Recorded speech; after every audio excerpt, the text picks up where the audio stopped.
We have just read, and I hope you noticed it and didn't let it slip by as something quotidian, pedestrian, or any other way, shape, or form routine. We have just read the drama of our Israelite ancestors' arrival in Egypt.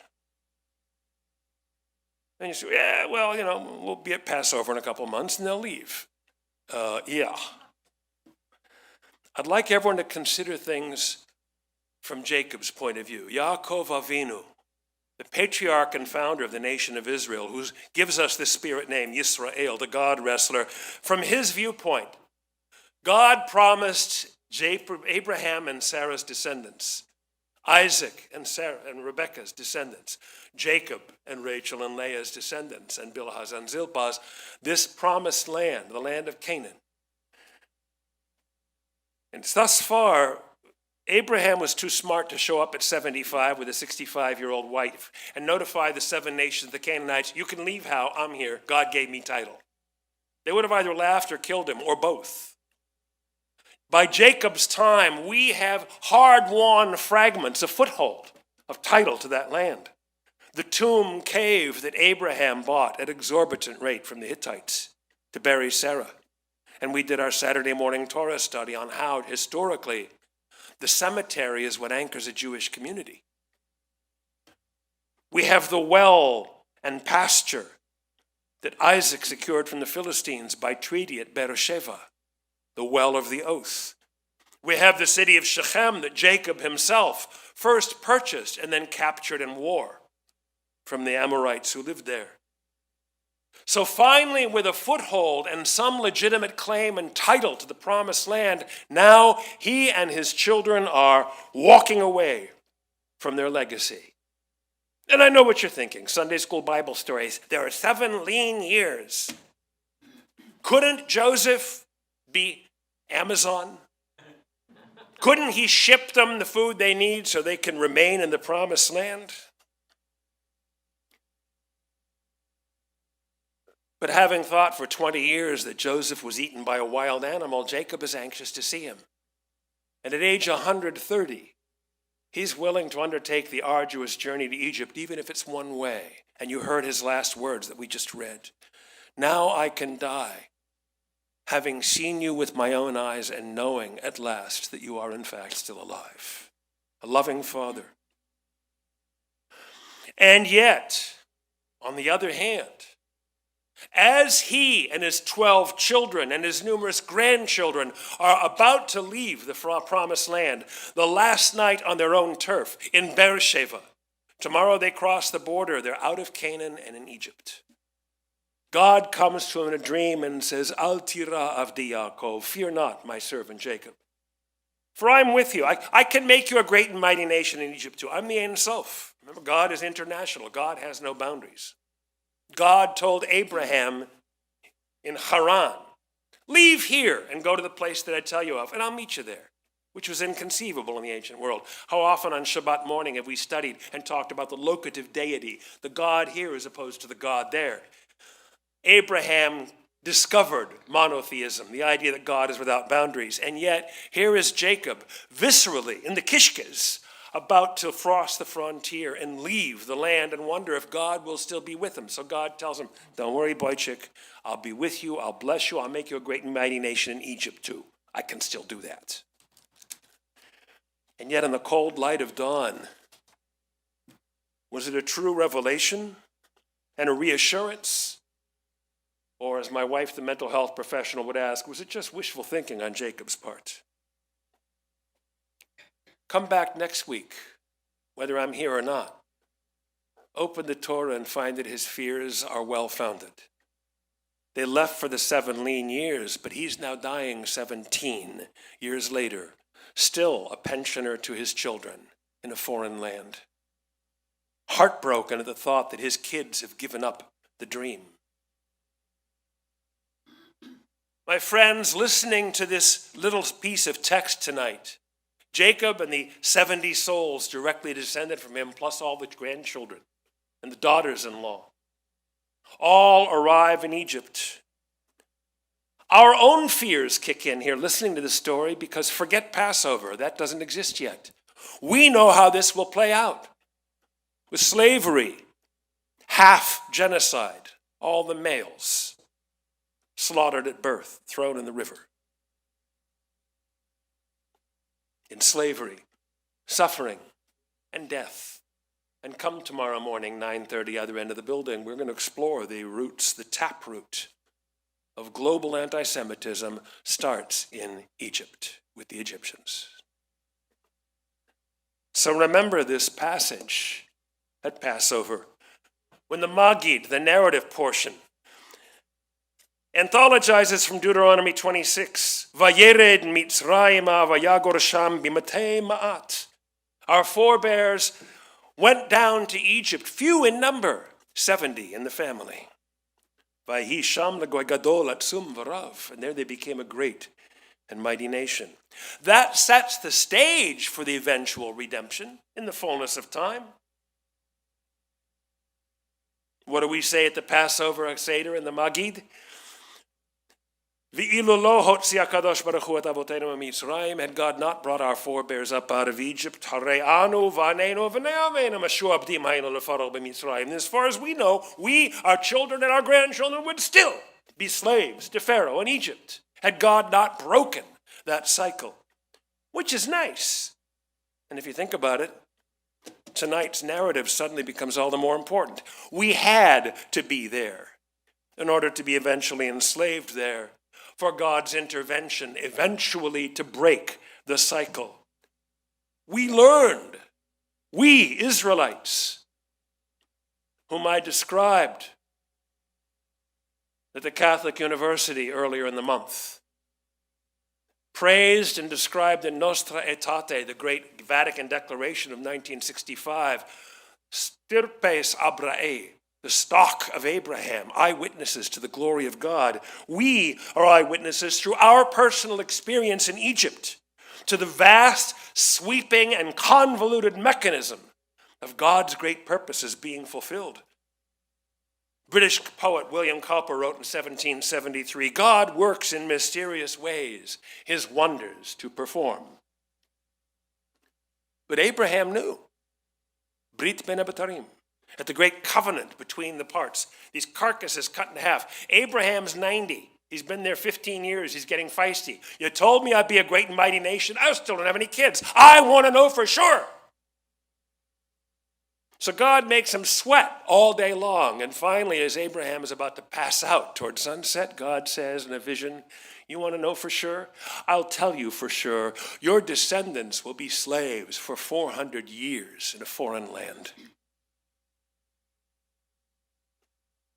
And I will, when it's the right time, judge the nation that oppressed them and bring them out with great wealth.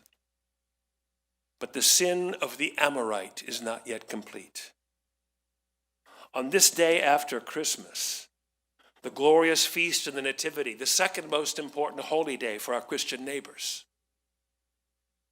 we ponder the fact that nativity is only the foreshadowing of crucifixion and resurrection. That's why the holly wreath is on the door for Christmas. It's the crown of thorns with drops of blood. It's full circle as a purpose of God's purposes being fulfilled, working in mysterious ways, his wonders to perform. God told Abraham, buckle down for the long ride, Boychik.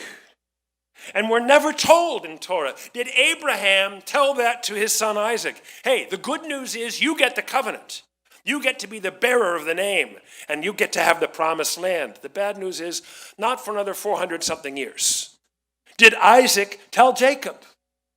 Did he know, leaving for Egypt in this passage we just read, he can indeed die, knowing that his purpose has been to engender the nation of Israel and to transplant them to Egypt, to be on hold, on the sidelines of history, until the 7 nations of the Canaanites build up a critical mass of corruption that the land will vomit them out, and it will finally be our turn. We don't know if Abraham told Isaac. We don't know if Isaac told Jacob, but it doesn't matter. Because we now, at this end of Jewish history, got the inside track looking back at the other. Back to the Passover Haggadah. The day after Christmas, we're doing Pesach. How's that for progressive Judaism? The Maggid says, Baruch Shomer Haftachato. Blessed be the one who keeps his promises to Israel. Baruch Hu. Shakadosh Baruch Hu Chishev et haketz. Because the Holy and Blessed One computed the end of our suffering and foretold to Abraham to the year when our suffering and our marginalization would end and go forth to our glory. My dear friends, from the experience of our forebears having been rootless and landless in Canaan, nomads that left Haran, semi-landless in Canaan, and then going on to being on the sidelines of history for 400 years in Egypt, we are conditioned to see the hand of God in human history as meaning of transcendent importance even in our perplexity and our pain. We are conditioned to see events unfolding not on our timetable, but in God's own good time, granting us the courage to endure challenging times like the present. We are conditioned to loyalty in duty to our covenant partner, as will for us collectively to survive beyond any one moment, however traumatic. We survived 2 destructions of Jerusalem, the Black Death, 8 Crusades, the Chmelnytsky massacre in Ukraine, the Hitler massacre in Europe, and Stalinist massacre in the Soviet Union. And as Sue can vouch, and as Bert can vouch, having traveled in Israel with me, we say, look around at our history which is still alive, and when was the last time you met a Roman? We are conditioned to unity, a shared identity as B'nai Yisrael, not because we were annealed together in the crucible of suffering, not because the Egyptians saw us all as a threat, but because that is how our father Jacob / Israel made us. Ponder the dilemma, the dynamic, the beauty of it. Was little kids, we learn in school about Joseph and his brothers, but they weren't his brothers. They were his half-brothers by 3 other moms.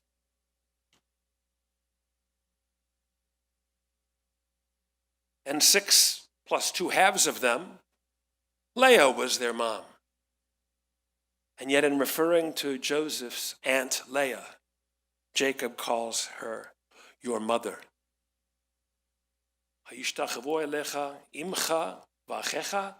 Will your brothers and your mother come and bow down to you? I love the numerous painful occasions over the years, half a century in the rabbinate, planning funeral farewells for people who've died, and meeting with their families to talk about relationships and the ceremony and what they'd like said and done that would be helpful to them. And I love the painful privilege of the number of times that blended families in divorce and remarriage. The adult kid said, she never called me her daughter-in-law. I was always her daughter. That is the unity of Israel. When Jacob calls Leah your mother, not your aunt, he refers to his half-sibs as your brothers, regardless of who their mother is. That is who Jacob made us to be. The Shiv'im Nefesh, the 70 souls that came down to Egypt, is one family. Its unity being the seed crystal of Jewish life that unifies us for all time. So that Federation's fundraising slogan, "We are one," isn't just a slogan, it's tachlis, it's who we are. So I know Hanukkah's been over for a couple days, but why a dreidel? Why the dreidel? Because of the portion we just read in the Torah. That was the clue. This is a classic Litvak Midrash from those Lithuanian Talmud students. Because we just read that Jacob bringing the family into Egypt, Et Yehuda shalach lefanav el Yosef lehorot lo Goshna. He sent Judah on ahead to show him the way, Goshna, to Goshen. And what are the four letters in the word Goshna? Gimel, Shin, Nun, Hey. We spin a dreidel to remember that it's at this time of year we read the story of how Jacob and his family went down to Egypt. And Judah, the leader, Judah the Maccabee for Hanukkah, Judah, the fourth son of Jacob in our Torah portion, went to show the way. It is Judah who shows the way to Egypt. It is Judah who leads the family. It is Judah who becomes the leader of the nation of Israel. It is Judah whose dominance as a tribe makes all of us known as Jews. On this Shabbat after Hanukkah, we Jews, descendants of Judah as well as of Jacob, all of us show the way to Goshen, away from the promised land, perhaps for the moment, but trudging one step at a time onward in faith towards whatever shared destiny God has in mind for all of us in the fullness of God's own time. Shabbat Shalom. We'll miss you next week, but we'll see you next year.